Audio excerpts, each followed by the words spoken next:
Hello, strangers. And if you've been here before, welcome back. Today's true scary story is number 76. The city of Las Vegas has more to it than gaudy casinos and neon lights. True, tourism is our trade, but beyond the casinos, there's every service and convenience you could ever need. Gyms, tour guides, outdoor adventures, and full-service spas. My mom and I were doing a long overdue girl day. While most Las Vegans saw casino offerings as something for the tourists, we lived in Enterprise and there was a bit of attitude about the strip. Well, the deals and specials we'd occasionally get with our newspaper and mail were pretty good value. One offer, a full service day of massage, facial, and manicure, caught my eye. I was able to book us both on the same late afternoon. On the appointed day, we headed into the city proper, both confident that while we took advantage of its offerings, our status as residents would render us immune to the assumed thrills and excitement of postcard Vegas. The salon in question was on the ground floor of the casino. It had floor-to-ceiling plexiglass, letting in light and a view of the pool and water features without exposing patrons to gawkers outside. As my mom was up for the same services in opposite order, she had just gone into a back area for her facial as mine finished, and they brought me back into the main area for the manicure. I took a seat next to the waiting area's stack of beauty magazines from 2 years ago and was sort of staring off into the distance when movement caught my eye. Not just movement, the gentle sway of a tourist floating in for a mani-pedi, but quick, choppy, strident steps. I focused, broken from my blissed-out reverie, and took in a man about 6 foot tall, dark-haired and deeply tanned, striding confidently to the counter. Given my proximity, I couldn't help but overhear the context of his arrival. He was between appointments with his preferred barber, and so Sally would have to do. He gestured to his sideburns and beard, which, even a little grown out and weedy looking, were obviously shaped and shaved to an almost geometric precision. The man preened and detailed his desired service. It was obvious that this laser perfection was of utmost importance to him. Well, good for him, I thought. Man is taking care of himself. I pulled out my phone and began scrolling around, getting back to minding my own damn business. The girl in question, Sally, came out from the back a moment later. There was absolutely nothing off about her. She was calm, moving naturally, and her face placid, pleasant. But when he got up to greet her with that tone people used to be half-jokingly rude and said something like, "Well, it's about time," she had this tight, no-teeth smile that didn't quite reach her eyes. I know that look. Hell, I've made that look. The girl was pissed, but acting unbothered. She turned and walked back to her station, the last one in the row, placed right before what I'm now calling the aquatic human zoo exhibit in my head, those big floor-to-ceiling windows that overlooked the pool. I kept my eyes on my phone. I didn't know those two from Adam. There was clearly beef, and if I was having a row with my boyfriend, I sure wouldn't want some audience staring at me. But it's a very small spa, and the tension was unavoidable. It's like when a coworker burns popcorn in the office microwave. It's not your snack, it's not your problem, but the stink of it hanging in the air is there whether you choose to involve yourself or not.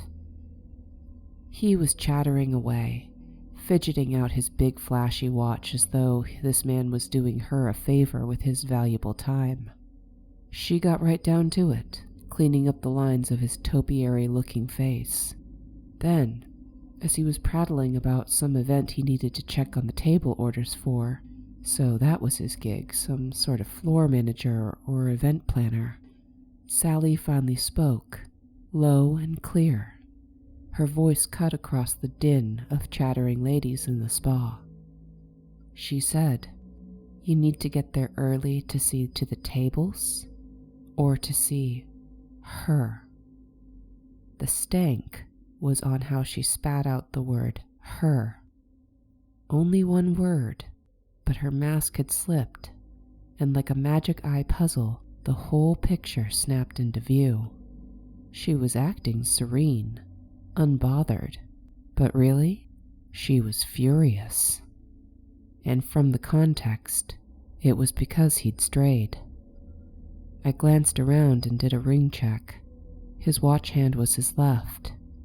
A big gold ring circled his left ring finger. Hers wore a pink rubber or silicone band, probably to avoid catching any diamonds on a customer's hair. They were married. Yikes. I put my head down and began humming, feeling secondhand embarrassment for the girl and her private troubles becoming so public. I might as well not have bothered. Mr. Sculpted Sideburns had no awareness or volume control. He started in on her, saying how he couldn't believe she'd think that, and how she was crazy to keep bringing up a one-time mistake, and how she was always doing this. Didn't she realize how badly her accusations, her mistrust, hurt him? I wondered if she noticed what I did.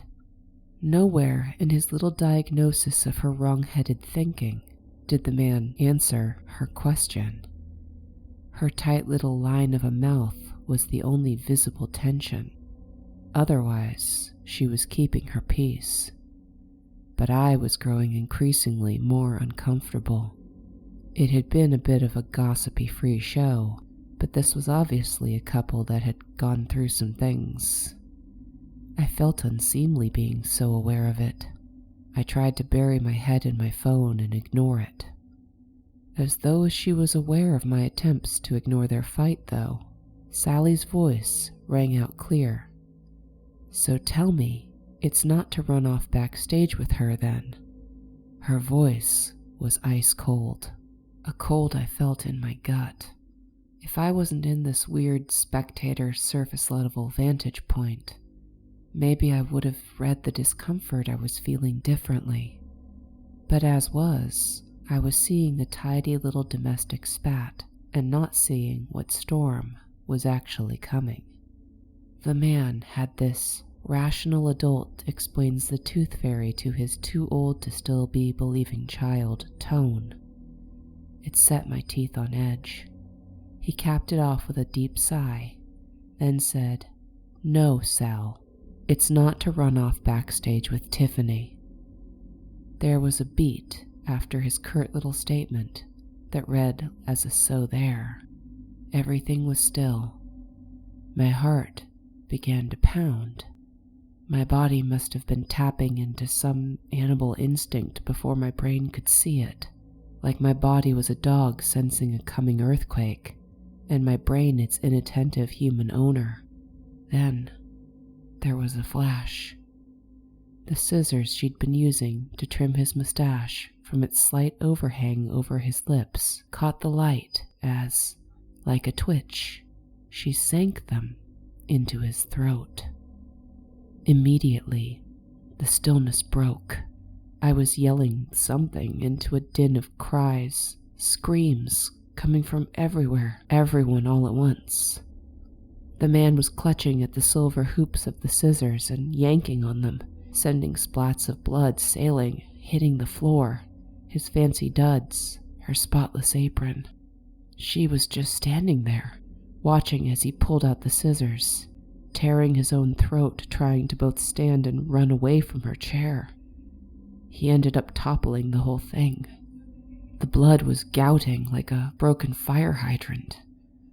Another person, I think it was a customer, they had the sheet flapping around as she shoved her way in and clapped her hands over the red eruption of his throat. There was so much blood. I could smell nothing but heat and copper. I was frozen in place, but screaming my head off, but unable to tear my feet from the floor, my eyes from the scene. Someone said something right next to me, and it took me seconds to even recognize the sound, quiet and low in this crazy panic. It was words. Someone was talking to me. I couldn't turn my head. They were talking. No, not talking to me, but to herself. It was Sally. She'd moved to my side and was repeating something over and over. It was clear words, English words, but for the life of me, my brain couldn't process them then. I turned, coming face to face with Sally. She was still, placid in this sea of chaos of her own creation, acting like a bystander, asking me for the time or for a light. I was struggling to breathe by now. The screaming was leaving me winded. The fear was doubling down, crushing me. The smell of that man's coppery life flooding out of him was so thick in my lungs, I felt like I was drowning in his blood. Sally, this cow-eyed girl, turned her attention to him. Her face was slack, dreamy. The wrongness of the piece on her face was the final straw on my taxed system. The world went gray, and then out. I came to with an EMT kneeling beside me. I was on the floor, having passed out and slid out of my chair. My mom was in full force. She was lifting my legs and directing me to point and relax my toes over and over, using that weird mom wisdom to get blood flowing back to my head. There was noise again, voices without discernible words. I turned my head and just saw Sally being frog-marched out the door past a cluster of tourists. Forget the pool. We were the zoo attraction now. The salon's management offered vouchers, comps, their condolences for the trouble, assurances. They were in full spin control. My mom just calmly stood there, taking a gilt-edged voucher every time they turned and thrust one in her direction, and dumping it straight in her purse. She kept the other hand on my legs, still insisting I keep up the pointing and flexing. It wasn't until much later, after giving a statement to the responding officers and watching that man get wheeled out on a gurney. No, it wasn't until we pushed through a crowd of onlookers that I sort of found my mind again. We were in the car on the way home before I could ask my mom what happened. My mom filled me in from her vantage point. When the screams had started, my mom's facialist stopped cold. Knowing her daughter was out on the main salon floor, my mom had grabbed a towel, wiped the remaining product from her face, and strode out just in time to see me fall to the floor. From what she saw, Sally either hadn't been turned to me or didn't see me. She didn't react when I passed out at all. In my mom's words, it was like the stylist was watching the evening news, completely blank-faced, like she hadn't caused the crime scene before her. I searched relentlessly online to try and find out the rest. It was buried. You should never underestimate the deep pockets of a casino and its willingness to employ any number of firms to manage their online reputation and bury sordid details deep in the search engines. But several pages deep, I managed to find out that Sally had taken a plea deal for assault and a few other minor charges they sprinkled on for flavor. The sentencing included 2 years in a psychiatric facility. Her story was no premeditation, that upon discovering her boyfriend's unfaithfulness, Yes, you heard that right. They were both married, but not to each other. That she'd snapped and completely blacked out. Which should give me some kind of relief. Justice served, all tied up with a bow. Except, as the shock faded over the next month or so, I'd get these flashes, visual, like the exact shape of a blood smear by one of the man's kicking feet, the scent of product broken open on the floor, artificial flowers for an almost funeral, and auditory flashes too. Remember how I said Sally had appeared next to me, said something over and over, but at the time I just couldn't understand it?